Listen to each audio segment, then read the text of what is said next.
Всі ролі вже зачані, і міміки тіла, дороги позначені, хто вправо, хто вліво. Усе як записано, усе як призначено. Ховають у лісі думки непобачені. Чи знаєш насправді, що тобі не все рівно? Чи роль ти зіграєш свою невідмінну? Відомо ж усе, що потрібно сказати. Тут треба заплакати, там засміятись, тут варто вклонитись, там лиш кивнути. Потрібно вдавати для того, щоб бути.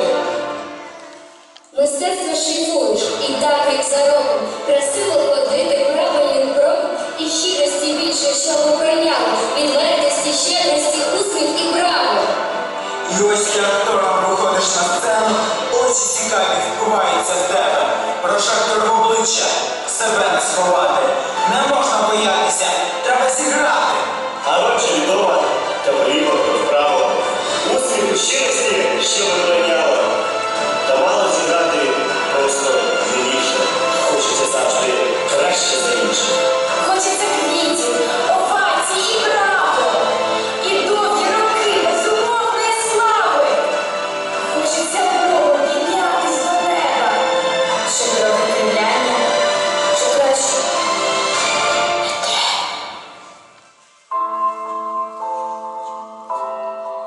Та раптом за майже майстерною грою чомусь набридає не бути собою.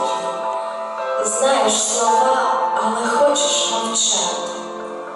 Прожектор в обличчі, себе не сховати. У лісі чекають свої декорації. Не треба овацій.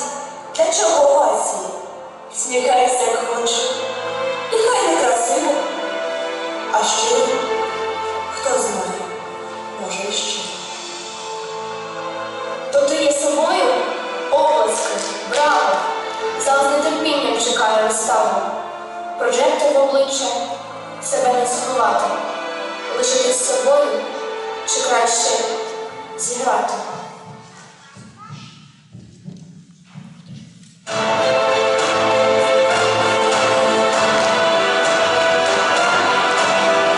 з пантелику збивають ті самі декорації. Ми вічні актори, хай зостануть овації. І ролі міняємо легко і вміло, хоч завжди те саме. Направо, наліво. Сценарії, образи, жести, трюки, правильні кроки, правильні звуки. І важко самому часом розпізнати. Граєш, щоб жити, чи живеш, щоб грати. Усе це для публіки, грошей, слави.